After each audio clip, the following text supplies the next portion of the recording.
Naujienų portalas Alytus Plius vakar kalbinome herojų alytiškį Aldą Petrauską, kuriam pavyko neutralizuoti užpuoliką norėjusį sužeisti, galbūt net mirtinai sužeisti futbolininką.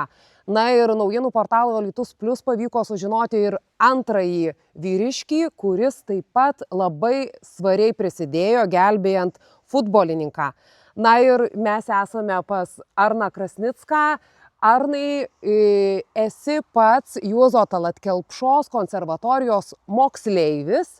Taip. Ir buvai grįžęs į Alytų ir kaip tu pamatei tą visą incidentą? Žodžiu, aš buvau pas močiutę ir bepietaudami išgirdome riksmus. Prasižiūrėjome su močiute kartu pro langą ir iš pradžių pagalvojom, kad ten tiesiog kažkas pradėjo muštis, kažkokie moksleiviai. Bet paskui iš tolo lygtais pamatėm, kad kraujas, kad peilis ir tada aš galvoju, kad priėjusiam žmogui visiškai bus sunku vienam susitvarkyti, todėl nedelsdamas išbėgau į lauką jam padėti. Tai kol aš išbėgau į lauką, jau jisai buvo atėmęs iš jo peilį ir numetęs šiek tiek tolėliau. Ir aš pribėgęs prie žudiko, užspaudžiau jam su koja kaklą, kad jisai nepabėgtų. Aišku, jisai pradėjo muistytis ir turbūt bandė pabėgti. Buvo su pirštinėm, buvo su kaukė. Taigi kitas pilietis, kuris padėjo neutralizuoti, jisai bandė padėti ir sužalotam asmeniui, ir man bandė padėti. Tai mes belaukdami policijos sulaikė tą žmogų.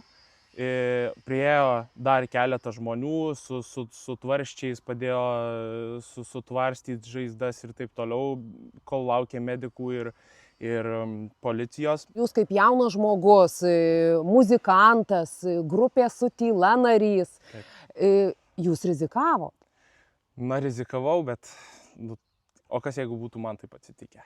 Manau, irgi būtų daug kas rizikavę ir padėję. Tai... Ar jūs savo akimis matėte kuprinę ir kirvį? Taip, tikrai, mačiau.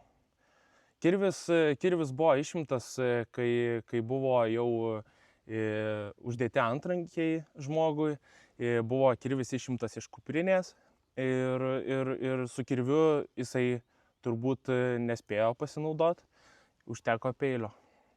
Na, jūs savo akimis matėte ir kraują, ir tas visas neigiamus dalykus. Taip. Ir jūs turbūt žinot, kad tas vaikinas yra abiturientas, taip kaip ir jūs esate abiturientas. Jūs realiai vos ne vienmečiai. Taip. Kaip jūs pats vertinat visą tą situaciją? Žinokit, kai aš tai sužinojau, tai man iš tikrųjų baisu net pasidarė pagalvot, kas jo galvoje dedasi.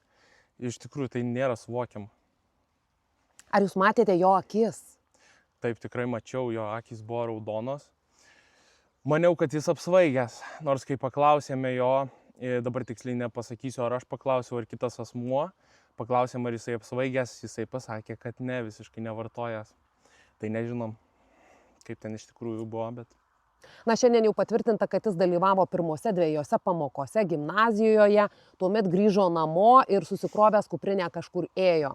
Na, kaip jūs pasikalbat ir su bendraminčiais, kas galėjo nutikti, jeigu ne jūs, ne Aldas Petrauskas?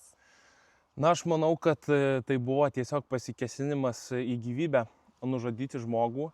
Ir aš manau, kad tai nebuvo šiaip atsitiktinai, o tai buvo planuota. Už tai, kad pas žmogų, kuris užpuolė, buvo uždėtos tiek pirštinės, tiek kaukė. Tai čia įrodantis faktas, kad tai jau buvo suplanuotas dalykas. Tai kiek mes šnekam su artimaisiais ar su artimais draugais tiesiog, tai realiai nesuprantamas dalykas. Ar tiesa, kad jis kalbėjo noriu į kalėjimą? Taip, aš jo paklausiau šito, aš paklausiau ne ar jisai nori į kalėjimą, bet aš paklausiau, kodėl tu užpuolei šitą žmogų. Jisai pasakė, aš noriu į kalėjimą.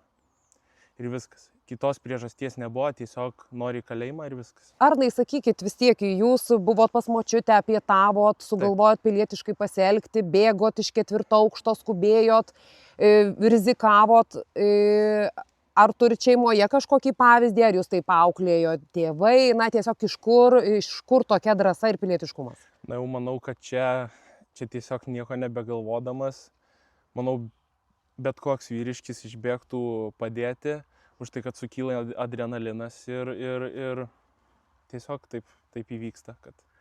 Tai dar savo konservatorijoje draugams nepapasakojot? Dar neteko, bet papasakosim. Ar tėvai didžiuojasi jumis?